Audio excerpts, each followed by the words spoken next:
Xo'sh, assalomu alaykum hammaga. Yaxshimisizlar, qalaysizlar? Xo'sh, menda bilasizlar indikator bor. Bitta razgon uchun va bitta stabilniy ishlash uchun. Stabilniy ishlash uchun ishlatiladigan indikatorimiz mana Husanov trade indikatori mana. Nastroykasida ham Husanov trade 03 yozilgan. Bilasizlar, Telegram kanalim ham, Instagram ham, YouTube ham hammasi Husanov trade bizda. Xo'sh, men nima demoqchiman? Bu indikatorda ishlashini bir ko'rsatib o'tmoqchiman sizlarga. Mana indikatorda yoqamiz. Xo'sh, mana indikatorimiz Emots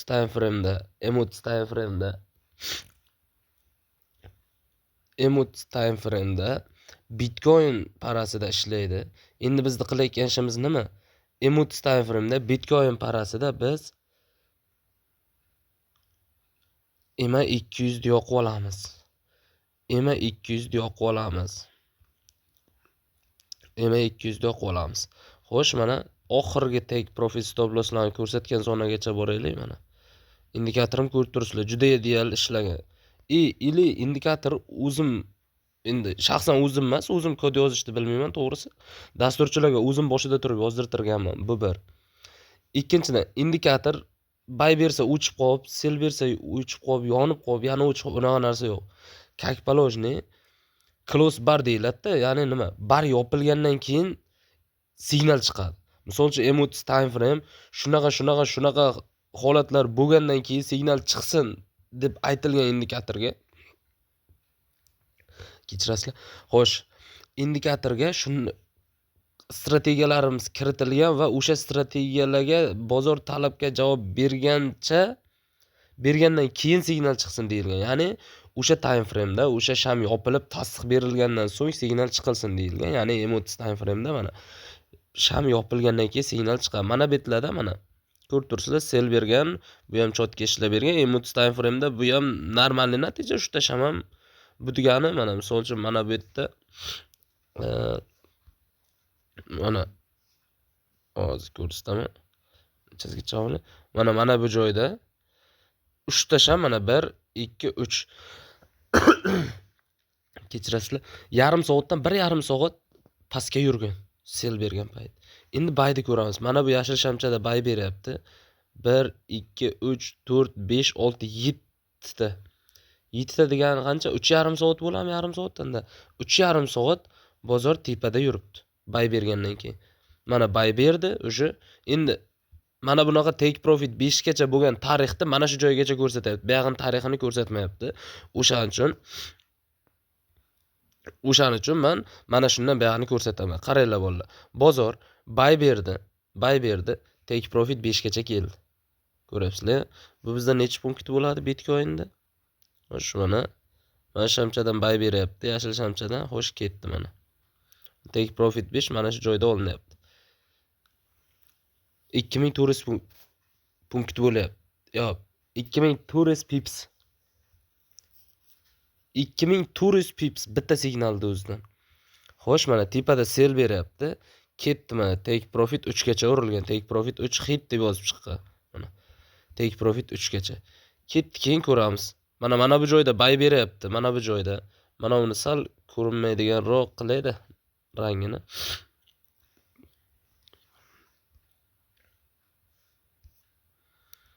Rangini ko'rinmaydiganroq qilib bizga xalaq beryapti. Xo'sh, mana ketdi. Endi xo'sh, mana bunga kiramiz. Ko'rinmaydiganroq qilamiz. Xo'sh, ketdi mana qaranglar. Mana bay berdi. Sirasi take profit 1, take profit 2, take profit 3, take profit 4, take profit 5. Ko'ryapsizlar mana. Mana bu joyda mana. Mana buy signal. Boom, take profit 5. Xo'sh, buni nima qilamiz endi? Buni biz hisoblaymiz. Indikator shu darajada idealki, idealligi. Indikatorimiz idealligi shu darajada ideal. Mana bay beryapti, mana bu yashil shamchadan ketdi. Mana bu joyda take profit 5 urilyapti.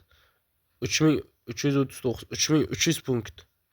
3300 pips deganim. Xo'sh, ketdi. Mana qaranglar. Xo'sh, mana bu joyda sell berdi. Stop loss olgan, bu joyda sell berib take profit 1. Bu sell ham stop loss.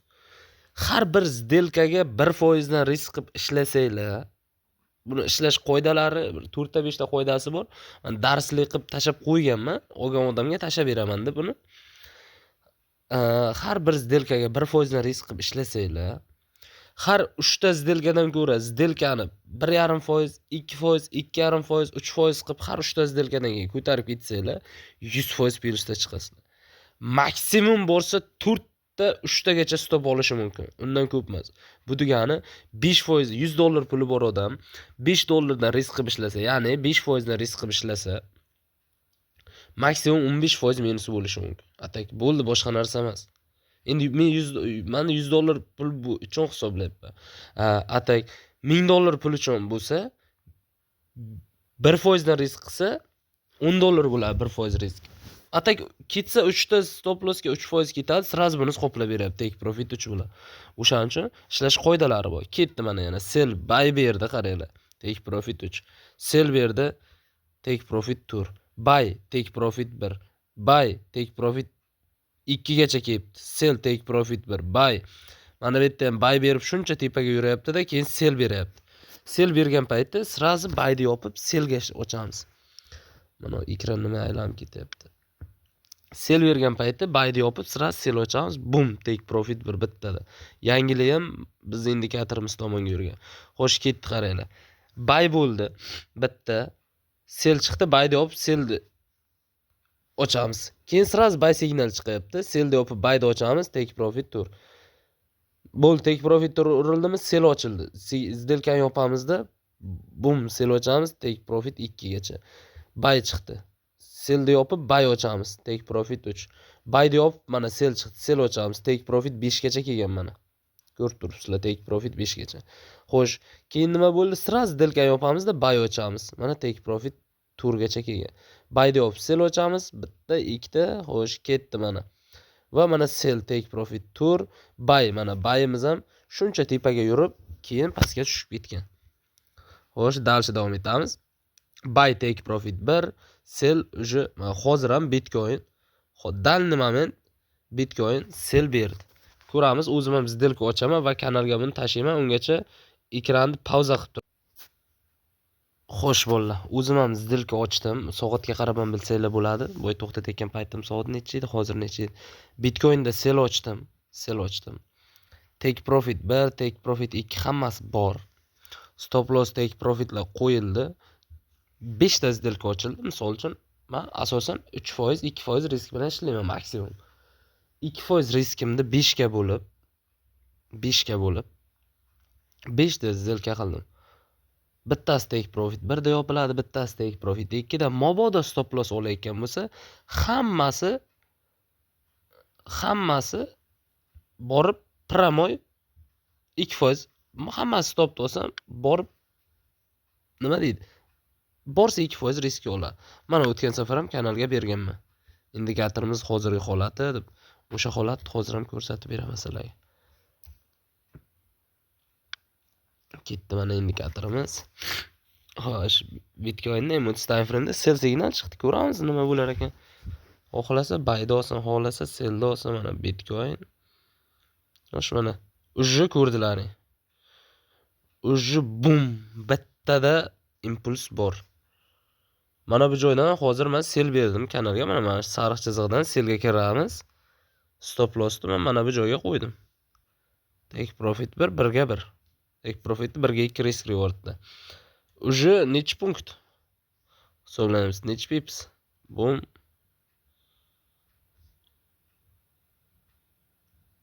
$18,825 berdim bo'lsa 180 punkt ujji. Bittada 180 punkt. Pips degani 180 pips bittada. Va davom etamiz. Ko'rib turibsizlar idealligini. Mana bu yerda ham buy bergan, take profit 1. Prosta bomba, bitta ikkita ishlamay qolmasa agar, men 100% ishlaydi demayman. Va unaqa gaplardan keragi ham yo'q. Indikator idealni ishlab beradi. Mana misol uchun shuni M1 ga o'tamiz hozir. M1 da ishlatmaymiz lekin M1 da ishlatmaymiz chunki M1 da xato. Mana bu sariq liniyachadan sell beryapman, ko'rib turibsizlar, tashlab bergan. Normalniy natija bu. O'zim ham hozir sel kirdim, foyda turibdi. M1 bo'lmaydi. M1 foydasi yo'q. M3 ga o'tyapman. Mana M1. Lekin M1 da ishlatmaymiz. Dalshi o'sha M30 da ishlatamiz. Bittada o'sha sel bum o'qib berdi. Bu bizda Husanov Trade nomli indikatorimiz. Olmoqchi bo'lganlar Telegramga o'tib bemalol lechkaga yozsanglar bo'ladi. Mana qaranglar. 1.5 orada ishlamay qolmasa, atak ideal ishlab beradi. M30 dan katta bo'lgan har qanday time frame da вообще dahshat ishlaydi. Просто signal chiqishi sal kam bo'ladi-yu, bitta signal o'sha qancha odam hayotini o'zgartirib qo'yishi mumkin. Mana misol uchun ko'ramiz mana. Sell take profit 4. Buy take profit 5. Sell take profit 2 bitta ishlamabdi. Buy o'sha xo'sh H1 da Bitcoin buy beribdi. Qiziq emas. M30 bo'yicha kirdik. Lekin aytayapman-ku, asosan M30 da ishlanadi. M30 dan har qanday katta time frame da indikator idealni ishlab beradi o'rtoqlar. Mana ketdi kuzatamiz. Misol uchun mana bitta buy beryapti take profit 2, sell take profit 5. Buy beryapti mana. Take profit 5, sell take profit 1, sell take profit 2, buy take profit 1, buy take profit 5, sell take profit 1, ikkita buy take profit 2, sell take profit 5, buy take profit 5. Qisqasi indikator prosta bomba. Prosta faqat take profit ko'rib turibsizlar. 1.5 take profit signal chiqib qolmasa agar, atak indikator haqiqatan idealni. Buni men hech kimga majburlab, urib, so'kib, baqirib bergan foydasi yo'q yoki yolg'on ma'lumot ishlatib berganda foydasi yo'q. Ko'rib turibsizlar indikator ham. Mana H4 da sell bergan ekan, o'sha take profit 3 gacha opti. Take profit 3 da yopgan bo'lsa, yopganlar yopadi, yopmaganlar yopmaydi. Lekin men H4 da ishlatmayman, M30 da, chunki H4 da signal kamdan kam chiqadi. Chiqadi, chiqmaydi emas, ko'p chiqadi. Joy kelsa 2 kunlab ham kutib qolamiz. Shuning uchun asosan M30. M30 dan pasi bo'lmaydi. M30 dan pasi bo'lmaydi. O'shaning uchun har doim M30 da ishlatishinglarni maslahat beraman. Indikator как положено platniy, chunki buni yasashni o'zi ham yaxshigina qon qildik-ku, yaxshigina summaga tushgan. Bekordan bekorga men buni platniy qilayotganim yo'q. Xohlovchilar indikator orqali daromad qilaman deyuvchilar bo'lsa, o'sha take profitga juda yaqin qoldi, ko'rib turibsizlar. Daromad qilaman deyotganlar bo'lsa, mayli, lichkaga yozsanglar Telegramdan, o'sha Husanov Trade kanalimiz bilasizlar. Yozsanglar bo'ladi. Keyin yana bitta indikatorim bor. O'zi ikkita indikatorim bor mana. EMA bu o'zimniki emas, Husanov Trade bilan Vector strategiyam bor. O'sha Vector strategiyamni ham ana o'qib chiqqanman indikator qilib. Как положено stop loss, take profit, buy sell hammasi bor. Xo'sh, endi bizni qilayotgan ishimiz nima? Endi bizni qilayotgan ishimiz, bu videoni to'xtataman, Telegramga, YouTube'ga hamma joyga qo'yaman.